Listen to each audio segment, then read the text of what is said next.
بلکہ توراہ کو تو بہت سارے انبیاء نے اس کی تعلیم دی ہے، اور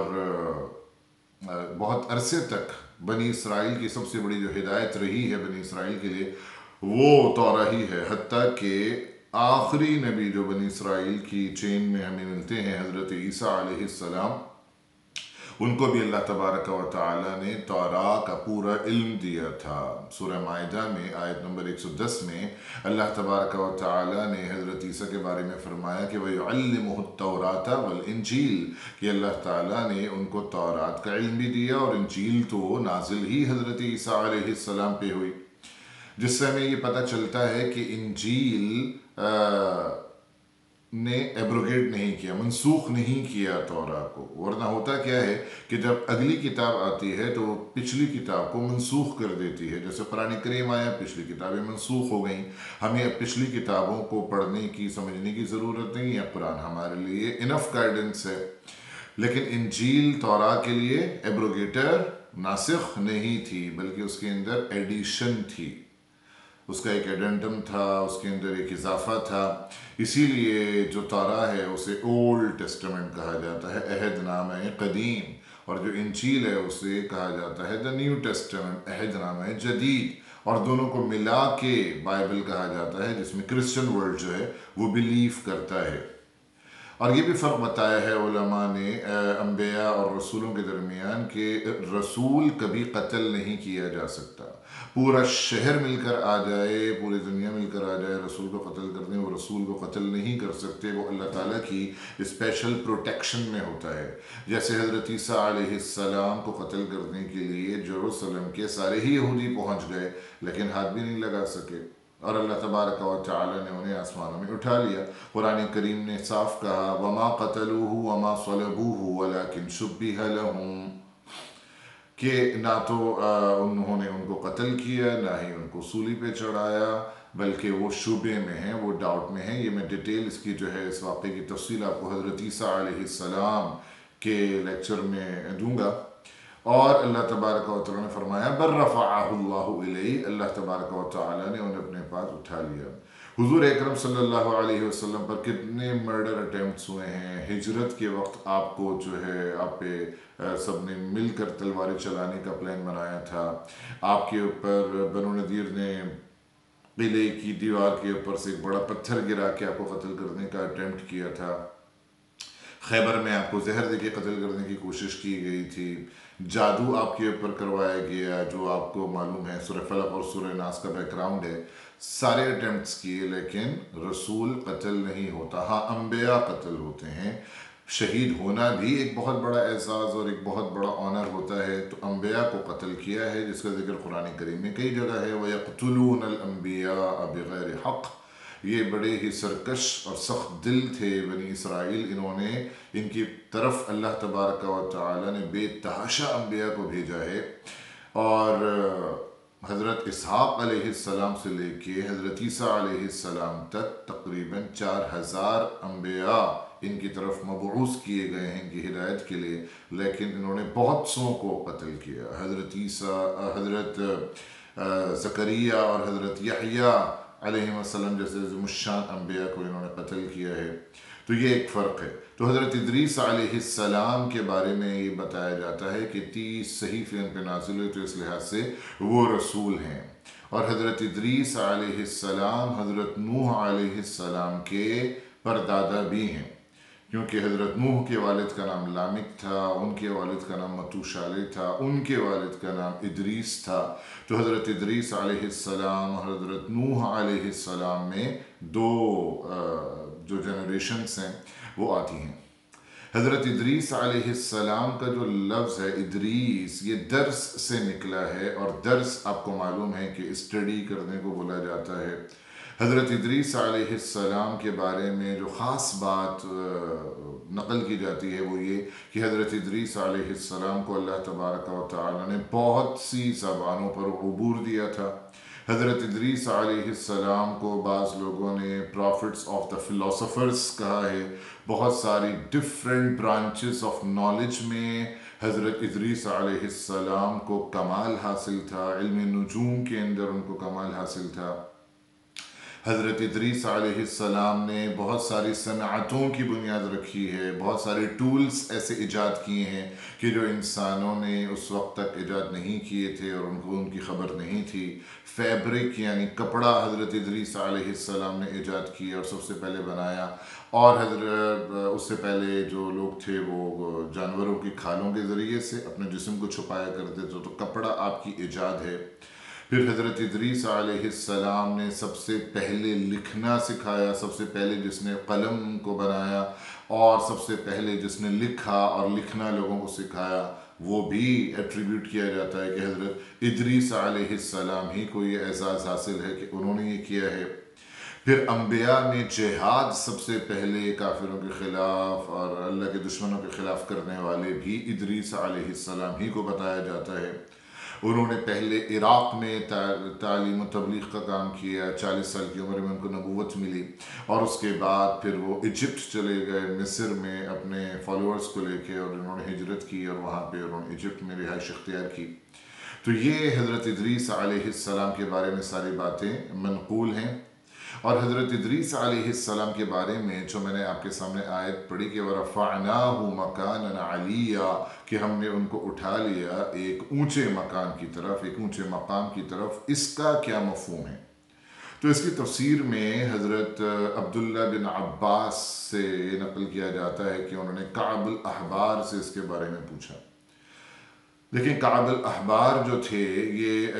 بہت سی روایات ان سے منقول ہیں، اور تفسیر کی اصطلاح میں ایک چیز ہوتی ہے جنہیں اسرائیلیات بولا جاتا ہے، یعنی فورن امپورٹ ہوتا ہے۔ یہ اللہ اور رسول کی طرف سے بتائی ہوئی بات نہیں ہوتی، بلکہ پریویسلی جو روایات چلی آ رہی ہوتی ہیں ان سے اگر کوئی چیز لی جاتی ہے تو اسے اسرائیلیات کہا جاتا ہے۔ بھائی ظاہر ہے کہ حضور اکرم صلی اللہ علیہ وسلم تو آخری نبی ہیں، آپ سے پہلے بہت سارے انبیاء آئے اور ان انبیاء کے بارے میں بہت سا علم تھا جو کہ بنی اسرائیل کے پاس تھا اور روایات چلی آ رہی تھیں، تو ان کو اسرائیلیات کہا جاتا ہے۔ ضروری نہیں ہے کہ وہ یہودیوں ہی سے منقول ہوں، بلکہ وہ کرسچینٹی سے بھی لی گئی ہیں، بلکہ آتش پرست بھی رہے ہیں ایک زمانے تک۔ ان کے یہاں بھی جو علوم اور فنون تھے اور ان کے یہاں بھی جو روایات ہسٹری سے متعلق تھیں، گزشتہ انبیاء سے متعلق تھیں، تو ان روایات کو اور ان سٹوریز کو اسرائیلیات کہا جاتا ہے۔ اسرائیلیات ضروری نہیں ہے کہ ہمیشہ غلط ہوں۔ علماء نے اسرائیلیات کو مینلی 3 حصوں میں ڈیوائیڈ کیا ہے۔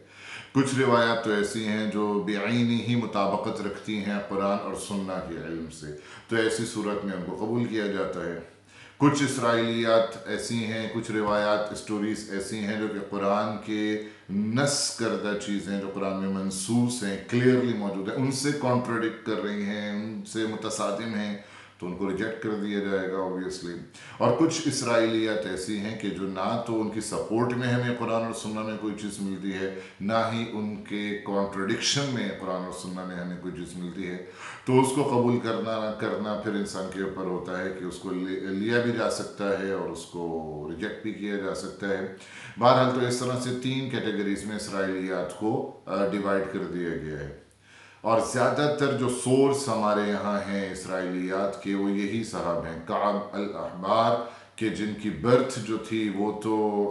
یمن میں ہوئی تھی، لیکن اس کے بعد حضرت عمر رضی اللہ تعالی عنہ کی زندگی میں انہوں نے اسلام قبول کیا، یہ ادھر آئے ہیں مدینہ، اور ان کے بارے میں یہ بھی آتا ہے کہ انہوں نے حضرت عمر رضی اللہ تعالی عنہ کے ساتھ پھر جو سفر حضرت عمر کا آپ کو معلوم ہے کہ حضرت عمر نے دور خلافت میں صرف ایک سفر آفیشل کیا ہے۔ 10 سال حضرت عمر رضی اللہ تعالی عنہ نے حکومت کی، خلافت کی، زبردست آپ کا ایڈمنسٹریشن تھا، ایکسپینشن تھا آپ کے زمانے میں، لیکن آپ نے کبھی مدینہ کے باہر سفر نہیں کیا، صرف حج کے لیے مکہ تشریف لے جاتے تھے، باقی کہیں نہیں گئے۔ صرف ایک آفیشل جرنی آپ نے کی ہے، وہ یروشلم جب کانکر ہوا ہے تو وہاں آپ تشریف لے گئے ہیں، وہ بھی ایک زبردست واقعہ اور ایک زبردست سٹوری ہے۔ تو اس میں کہا جاتا ہے، روایت ہے کہ کعب الاحبار یہ حضرت عمر کے ساتھ تھے، اور حضرت عمر نے جب ان سے پوچھا کہ مجھے کہاں پہ عبادت کی جگہ بنانا چاہیے، تو انہوں نے یہ جو صحرا ہے اس کو لوکیٹ کیا تھا کہ یہاں پہ آپ کو بنانا چاہیے، تو اس کو وہ دبا ہوا تھا ڈیبرس میں، اور اس کے اوپر بہت کچھ پڑا ہوا تھا ملبہ قسم کا، تو اس کو انہوں نے صاف کروایا اور اس کے بعد وہاں پر جو ہے ایک عبادت گاہ بنائی. اور امیاس نے جو بعد میں خلافت آئی امیاس کی، انہوں نے اس کے اوپر ایک گنبد جو ہے وہ بنایا جسے ڈوم آف راک بولا جاتا ہے آج بھی. تو یہ لوکیشن جو ہے ہسٹوریکل لوکیشن تھی جس کو آئیڈینٹیفائی کعب الاحبار ہی نے کیا تھا. تو ان سے بہت سی روایات ہیں جو کہ ہماری تفسیر کے اندر، تفسیر کی کتابوں میں نقل کی جاتی ہیں، اور ایسا نہیں ہے کہ یہ کوئی بہت زیادہ مطلب ان کی روایت کو رد کیا گیا ہے. ہمارے بہت اوتھینٹک کتابوں میں بھی کم ہیں لیکن روایات موجود ہیں. مسلم میں ایک روایت موجود ہے جس میں کعب الاحبار کا ذکر آتا ہے. اسی طرح موطا آف امام مالک جو ہے، امام مالک کی کتاب، مشہور کتاب حدیث کی الموطا، اس میں بھی کعب الاحبار سے روایت نقل کی گئی ہے. تو